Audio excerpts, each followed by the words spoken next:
हम आपको बताएंगे कि बुद्ध के नजरिए से हमारी जिंदगी की कीमत क्या है। हम में से बहुत से लोग अपनी जिंदगी की वैल्यू नहीं समझते और अपने जीवन को ऐसी चीजों में बर्बाद कर देते हैं जिनसे हमारा नुकसान ही होता है। कुछ लोग अपनी जिंदगी शराब के पीछे बर्बाद कर देते हैं, तो कुछ लड़कियों के चक्कर में और कुछ अपनी सारी जिंदगी पैसा पैसा करके बर्बाद कर देते हैं। आज की इस बुद्धा स्टोरी इन हिंदी के जरिए आप जानेंगे कि हमारी जिंदगी कितनी कीमती है और हमें अपनी इस कीमती जिंदगी को किस तरह जीना चाहिए। एक बार की बात है, गौतम बुद्ध अपने शिष्यों को जिंदगी से जुड़ी अच्छी बुरी चीजों का ज्ञान दे रहे थे। सभी शिष्य उनकी बातों को बहुत ध्यान से सुन रहे थे। उन सभी में एक शिष्य ऐसा था जिसे प्रश्न पूछने की बहुत आदत थी। वो उठकर गौतम बुद्ध के पास गया और उनसे बोला, आप हमें जिंदगी के बारे में जो कुछ सिखा रहे हैं उस सब का क्या फायदा, क्योंकि हम में से बहुत से बच्चों को ये भी नहीं पता कि हमारे जीवन का मूल्य क्या है और ये जीवन हमारे लिए कितना कीमती है। पहले आप हमें ये बताइए कि इस जीवन का मूल्य क्या है। अपने शिष्य की बात सुनकर गौतम बुद्ध अपने कक्ष में गए और एक चमकता हुआ पत्थर का टुकड़ा लेकर आए। वो टुकड़ा उन्होंने अपने शिष्य को दिया और बोले, मैं तुम्हें इस जीवन का मूल्य तब बताऊंगा जब तुम इस पत्थर का सही मूल्य पता लगाकर आओगे। साथ ही ये ध्यान रखना कि तुम्हें ये पत्थर का टुकड़ा किसी को बेचना नहीं है। गौतम बुद्ध की बात मानकर वो शिष्य बाजार की तरफ चला गया। बाजार में सबसे पहले उसकी नजर एक फल बेचने वाले पर पड़ी और उसने वो पत्थर उस फल वाले को दिखाया और बोला, इस पत्थर के बदले आप मुझे कितने फल दे सकते हो। वो शिष्य उस पत्थर को लेकर आगे चला गया। फिर उसे एक सब्जी वाला मिला। शिष्य ने उस सब्जी वाले से उस पत्थर की कीमत पूछी। सब्जी वाले ने उस पत्थर को ध्यान से देखा और बोला, इस पत्थर की कीमत के बदले में तुम्हें ज्यादा से ज्यादा एक बोरी भरकर सब्जियां दे सकता हूं। इसके बाद वो शिष्य उस पत्थर को लेकर एक सोने के व्यापारी के पास गया। उस पत्थर की टुकड़े की चमक देखते ही उस सुनार ने उसकी कीमत 100 सोने के सिक्के लगाई। शिष्य ने वो टुकड़ा बेचने से मना किया तो वो सुनार उसके बदले 200 सोने के सिक्के देने को भी राजी हो गया, लेकिन शिष्य ने वो पत्थर नहीं बेचा।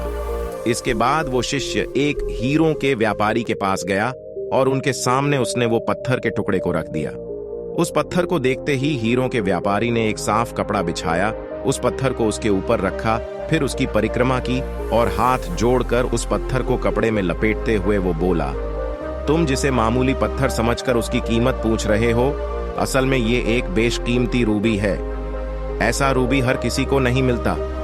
मैं अगर अपना सब कुछ बेच भी दूं तो भी इसकी कीमत नहीं चुका सकता। उस व्यापारी की बातें सुनकर वो शिष्य हैरान हो गया।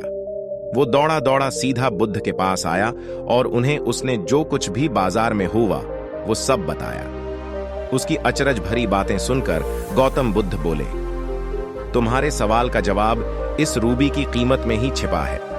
हमारा जीवन भी एक रूबी है। रूबी की तरह ये भी बेशकीमती है, लेकिन हम इस बात को हमेशा नजरअंदाज करते हैं और अपने जीवन का मूल्य नहीं समझते। हम दूसरों को देखकर और उनके जैसा जीवन जीने की कोशिश में अपने जीवन की कीमत को कम कर देते हैं। हम ये सोचते हैं कि हमारी जिंदगी की कीमत वही है जो दूसरे हमें बताते हैं, लेकिन ये बात हमेशा ध्यान रखना कि सामने वाला अपनी हैसियत, बुद्धि और अपनी समझ के हिसाब से तुम्हारी कीमत लगाता है। सीख जो हमें गौतम बुद्ध की प्रेरणादायक कहानी से मिलती है, जिंदगी सिर्फ एक बार मिलती है, इसलिए इसको बर्बाद ना करें। अपनी जिंदगी को उतना ही कीमती समझें जितना कीमती आप अपने बैंक में रखें रुपयों को समझते हैं। आज के समय में लोग अपनी जिंदगी से ज्यादा कीमती प्यार, पैसों और दिखावे से भरी चीजों को समझते हैं।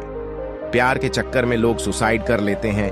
पैसों के चक्कर में ऐसा काम करने लग जाते हैं जिससे उनकी जिंदगी बर्बाद हो जाती है। नाम कमाने के चक्कर में उल्टे सीधे काम करने लग जाते हैं। हमेशा याद रखें कि दिखावा करना जरूरी नहीं है। प्यार दोबारा मिल सकता है, पैसा फिर कमाया जा सकता है, लेकिन जिंदगी को फिर से पाया नहीं जा सकता। इसलिए अपनी इस बेशकीमती जिंदगी को अच्छे से जिएं, हर पल का आनंद लें। कभी ये ना सोचें कि आप इस दुनिया में किसी काम के नहीं हैं, न कभी ये सोचें कि आपकी जिंदगी व्यर्थ है। आपके होने या ना होने से कुछ फर्क नहीं पड़ता। जब भी ऐसे नेगेटिव विचार आपके मन में आए तो खुद को बस ये याद दिलाएं कि जीवन एक रूबी है और ये बेशकीमती है। अगर वीडियो अच्छी लगी हो तो चैनल को सब्सक्राइब करके शेयर करें ताकि आपके साथी भी अच्छी अच्छी बातें सीख सकें और कमेंट में अपनी राय दें। Thank you.